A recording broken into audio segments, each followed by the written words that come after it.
Bonjour à tous et bienvenue dans cette nouvelle vidéo. On se retrouve aujourd'hui pour une petite vidéo que je n'avais pas prévue initialement.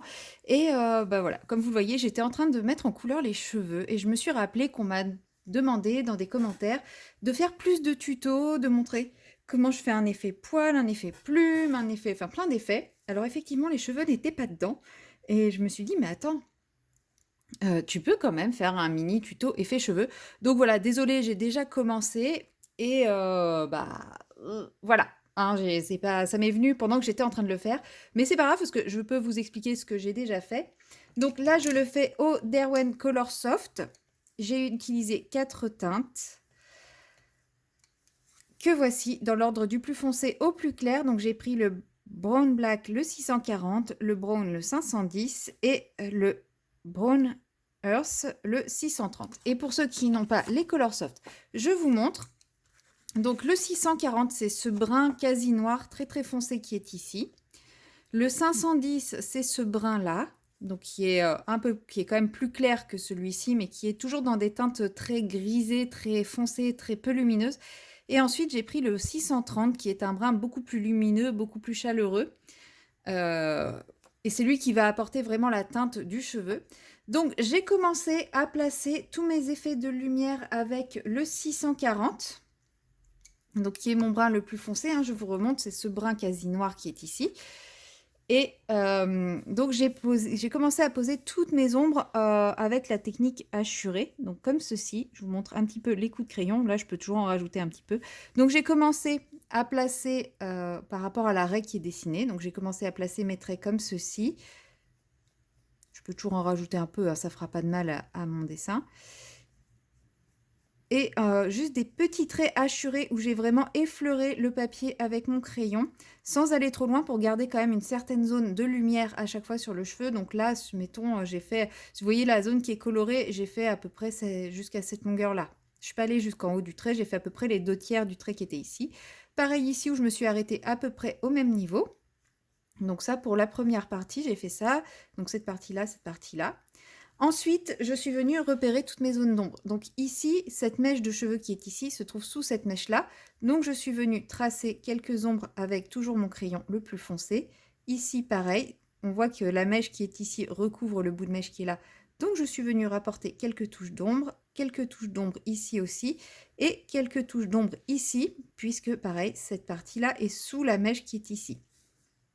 Ensuite, la partie qui est contre le visage, pareil, est une partie plus ombragée. Donc là, je suis venue, alors vraiment tout en gardant le mouvement du cheveu, passer des petits traits toujours en effleurant et avec la technique de l'arraché le long du visage sur en gros l'équivalent d'une largeur de mine et ainsi de suite tout du long du visage, pardon, j'arrive plus à parler. Et pareil ici, ce petit bout de mèche est caché sous l'autre, donc j'en ai mis un petit peu ici, et là on peut considérer que c'est un peu caché sous le visage, donc pareil, j'ai foncé un peu. De l'autre côté, bah, j'ai poursuivi exactement de la même façon, donc je suis venue tracer quelques petits traits ombragés ici. Au niveau du papillon, ça va, le papillon apporte de l'ombre également, donc je suis venue. La mèche de cheveux qui est derrière, c'est la mèche qui est ici, recouvre la partie de cheveux qui est derrière. Donc pareil, je place quelques petites hachures de crayon très légères ainsi que au niveau du papillon, toujours en allant dans le sens du cheveu, hein. En gros, je fais des cheveux un peu plus foncés.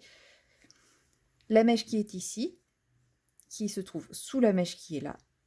Donc, je trace des petits traits. La mèche qui est ici, la partie qui est ici se trouve sous cette partie de mèche-là. Donc, pareil, toujours des petits traits, des petits traits, des petits traits. Là, vous voyez un petit peu mieux ce que je fais parce que je n'ai pas commencé à poser la deuxième couleur. Sur la partie que vous voyez ici, j'ai déjà commencé à poser la deuxième couleur. Et c'est à ce moment-là que j'ai fait « Eh, mais si je faisais un tuto ?» Donc là, pareil, celle-ci qui est dessous. Hop, je fais des petits traits. J'hésite pas à refaire certains qui, vous voyez ici, dès qui débordent un petit peu. Ça va donner un peu plus de mouvement. Et ainsi de suite sur toutes les parties qui vont être un petit peu plus ombrées en dessous ou masquées par quelque chose. Mais là, vous voyez cette partie ici, là, la partie qui est ici, n'est cachée par rien. Donc, elle, je la laisse vraiment totalement blanche pour le moment. Et une fois que j'ai placé tous mes petits traits, bah, j'obtiens ce côté grisé très léger, alors que pourtant c'est du brun, hein, c'est du marron foncé. mais ça donne juste un côté un peu grisé, un peu ombragé,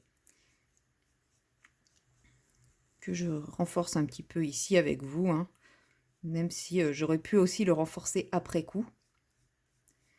Puisque là, je travaille avec la technique de l'arracher, donc j'effleure vraiment mon crayon, enfin mon crayon sur le papier. Je veux vraiment pas de traits très marqués.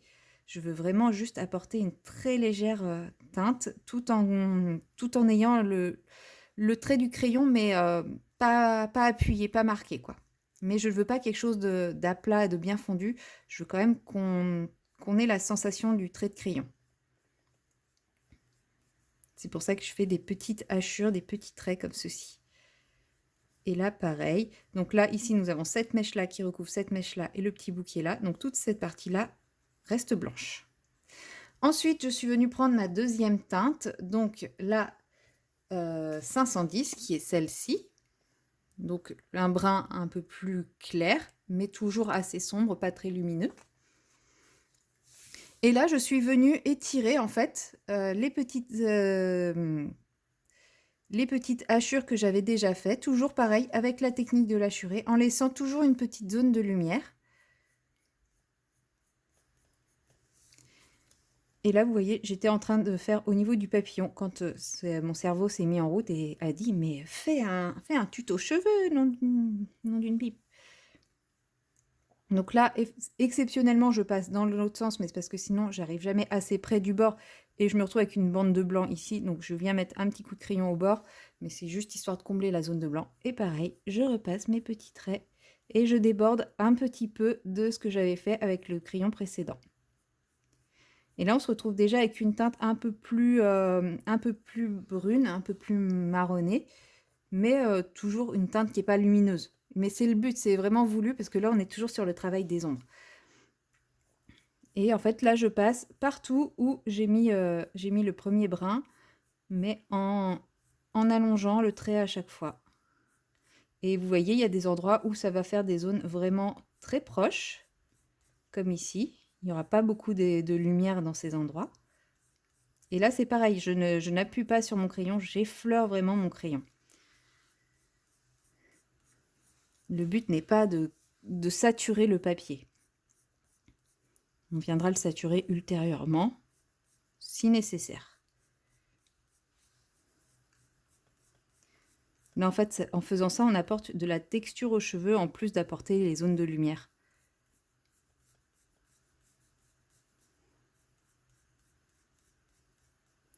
Donc là, je peux en bas, avec ce brin-là très léger, faire des petites mèches qui remontent comme ça. Puisque comme le cheveu est replié là, il va pas être totalement lumineux ici. Je voulais pas du très foncé, mais justement avec la teinte intermédiaire, je peux commencer quand même à apporter un effet de dégradé vers le bas.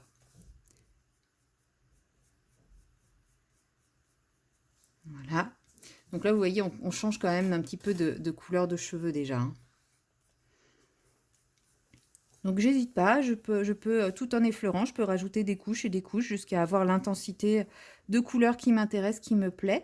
Donc là, moi j'ai choisi de le faire avec des bruns, mais j'aurais pu utiliser n'importe quel combo de couleurs pour faire ma chevelure. J'aurais pu prendre des teintes pour faire du blond, j'aurais pu prendre des teintes pour faire de l'acajou, du roux, du bleu, du violet, tout ce que je veux. Ça marche vraiment avec tout ce que je veux. Il faut juste un trait foncé, un médium et une couleur pas forcément claire, mais lumineuse, qui va trancher avec les deux autres par son côté plus lumineux, plus chaleureux. Parce que moi, j'avais pas envie qu'elle soit brune claire. J'avais pas envie qu'elle devienne châtain. Donc c'est pour ça que j'ai un brun qui est pas si clair que ça, mais qui est chaleureux, qui est lumineux. Par contre, si je l'avais voulu la faire châtain, j'aurais pris une teinte beaucoup plus châtain. Par exemple, j'aurais pris le 500 ou le 530. J'aurais pris ces deux-là et elle aurait eu une toute autre couleur de cheveux. En fait, elle aurait été châtain. Et même avec ces deux brins en base, j'aurais pu la faire blonde aussi. Blonde un peu cendrée. Et ça aurait été très joli aussi. Mais moi, j'ai envie d'une brunette. Donc là, voilà, je continue à appliquer mes petites touches de crayon.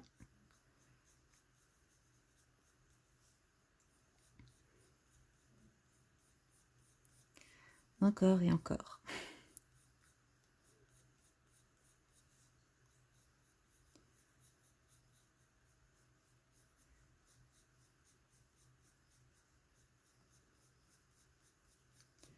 de façon à laisser une zone de lumière un peu partout, mais sans qu'il y ait une grosse zone blanche comme vous pouvez voir ici en fait. Donc c'est un petit peu long à faire, mais moi je trouve ça assez satisfaisant à réaliser quand même. Je sais pas, j'ai l'impression de caresser mon papier avec mon crayon, donc...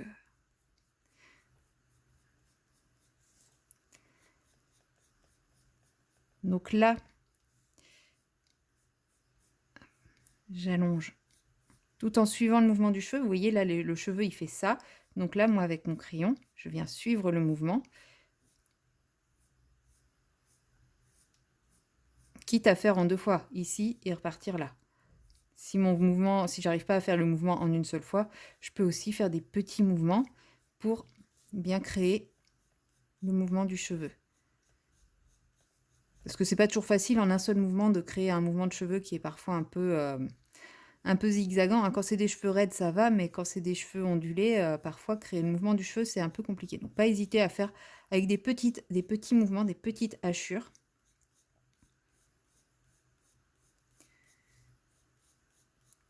Une seule hachure qui fait tout le long. Et au final, c'est pareil, ça sera un peu plus naturel avec des petites hachures qu'une seule grosse hachure. Parce qu'au final, si on regarde nos cheveux, on en a tellement que celui qui débute ici, c'est pas forcément celui qui est sur le dessus ici aussi. Donc pour le côté naturel, voilà. Et vous voyez, hein, j'appuie absolument pas parce que si jamais je décidais d'appuyer sur mon crayon, j'ai une toute autre intensité de couleur. Et là, j'ai même pas encore trop appuyé. Là, c'est vraiment de l'effleurage, quoi. C'est vraiment... on effleure le papier, voilà, on est vraiment d'une douceur absolue avec lui. Voilà, et ensuite, je prends ma dernière teinte, donc le 640, qui est le brun, pas du tout le 640, autant pour moi, le 630, voilà, qui est ce brun-là. J'aurais pu prendre le 600 aussi, qui est très, très chaleureux. Donc le 630. Et là, je viens tout simplement combler les trous, toujours en effleurant mon papier et en revenant sur les zones que j'avais déjà coloriées également. Et là, vous allez voir que la chevelure va prendre toute sa couleur. Ça, c'est vraiment le dernier crayon, c'est celui qui apporte la couleur du cheveu. Et pareil, toujours des petites hachures, sans appuyer, et dans le sens du cheveu.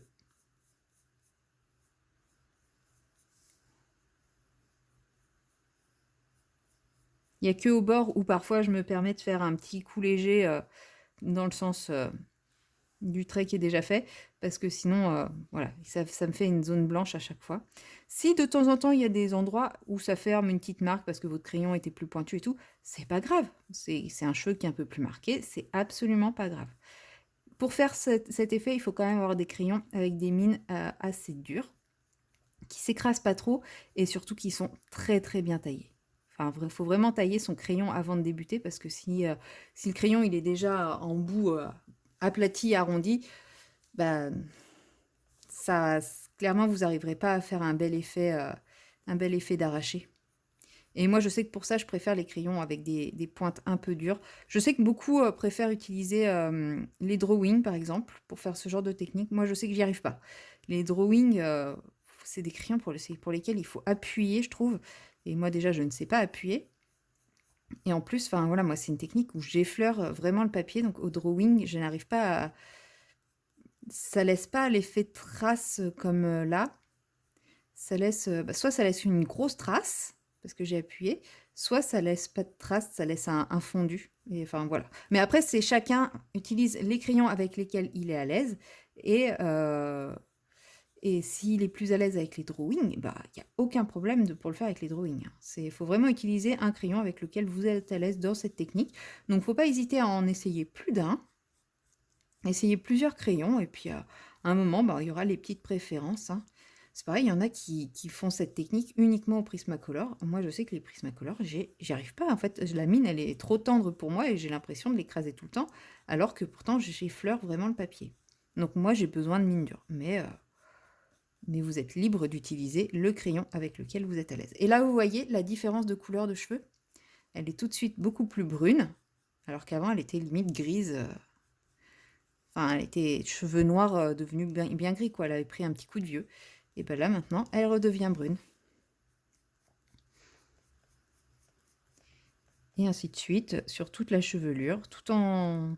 Là, on met en couleur l'intégralité de la chevelure. Si j'évite de passer sur les zones que j'ai déjà colorisées, en fait, le problème, c'est qu'elle va être brune que sur les zones claires et elle va rester grise sur les zones, entre guillemets, ombragées. Et en fait, ça donnera pas un effet ombre, ça donnera un effet racine. Donc, il faut vraiment passer sur toute la chevelure, là.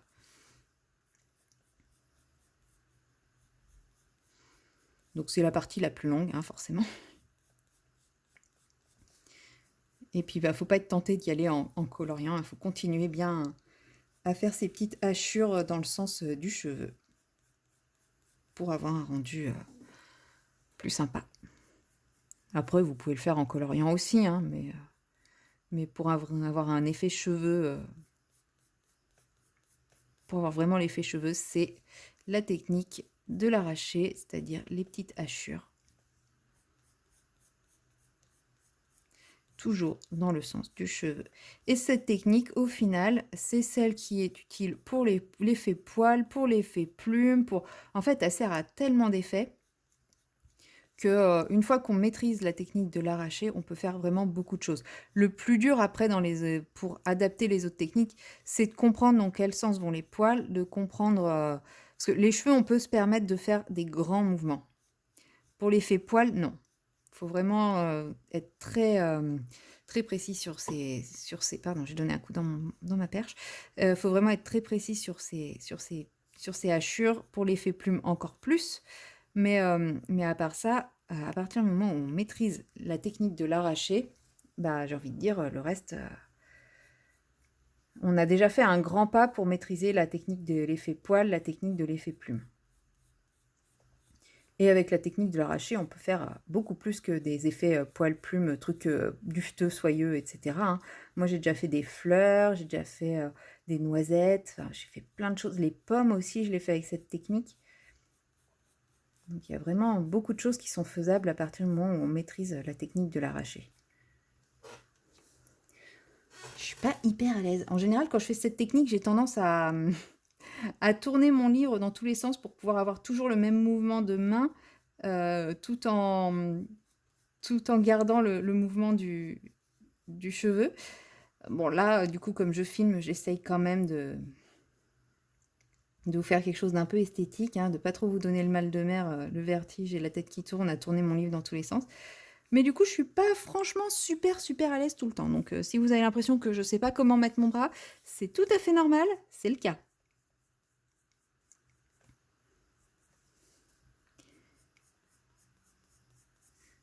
Bon, je pense que vous commencez à comprendre un petit peu la technique là. Hein, mais parce que, bon, je sais pas si je vais faire toute la chevelure avec vous. Si j'éteins la caméra, je me dis que bah, au moins je vais pouvoir bouger mon livre. Donc je pense que je vais mettre pause et je vous retrouve une fois que j'ai terminé de colorier tout le reste des cheveux. Je pense que vous avez quand même déjà bien compris le principe.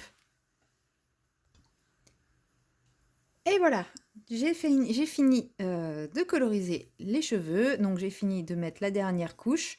Là, je fais 2-3 petits coups de finition. C'est quand même beaucoup plus pratique quand on se met à l'aise et qu'on peut tourner le livre. Donc si vous faites cette technique, mettez-vous à l'aise avant tout. Si vous avez besoin d'orienter le livre, orienter le colo, enfin voilà, mettez-vous à l'aise. Vous verrez, plus vous êtes à l'aise dans votre mouvement et plus vous irez, ce sera quelque chose d'assez facile à faire. Et en même temps que j'ai terminé, je me suis rendu compte que je n'ai pas touché aux sourcils. Et donc, bah, comme ça, je vais pouvoir reprendre les étapes avec vous sur les sourcils. Alors, je vais peut-être vous zoomer un petit peu.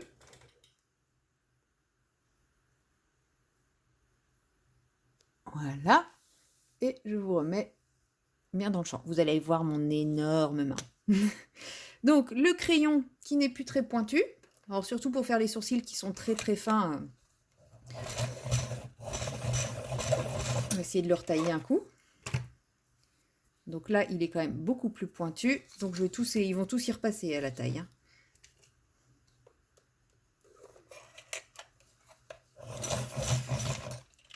celui-là, ça allait. Et celui-ci. Voilà, donc là, ils sont tous bien pointus. Ça fait pas le point, vous voyez pas trop. Mais en tout cas, ils sont bien pointus. Alors, je prends mon crayon le plus foncé, donc le brun très foncé. Je vous remontre, c'est celui-ci. Mais après, vous utilisez la teinte de votre choix. Prenez juste une teinte bien foncée pour la première. Et là, je vais faire les premiers, donc ceux qui sont vers le bas et l'angle. Voilà, ceux-là, je ne vais pas en faire beaucoup. Parce que c'est quand même eux qui vont foncer, qui vont donner l'ombré. Et c'est pas la couleur qu'on veut lui donner. On veut qu'elle ait la même couleur que les cheveux à peu près. Ensuite, je prends ma teinte intermédiaire et comme tout à l'heure, je viens avec des... Là, vous voyez, comme c'est les sourcils, c'est vraiment des tout petits poils.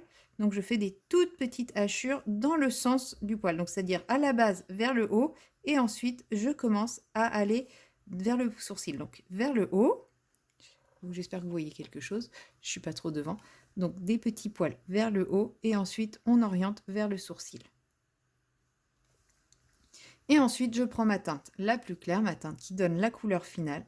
Et pareil, petit tout vers le haut. Et ensuite, on oriente vers le sourcil. En gros, on redonne exactement le mouvement des poils.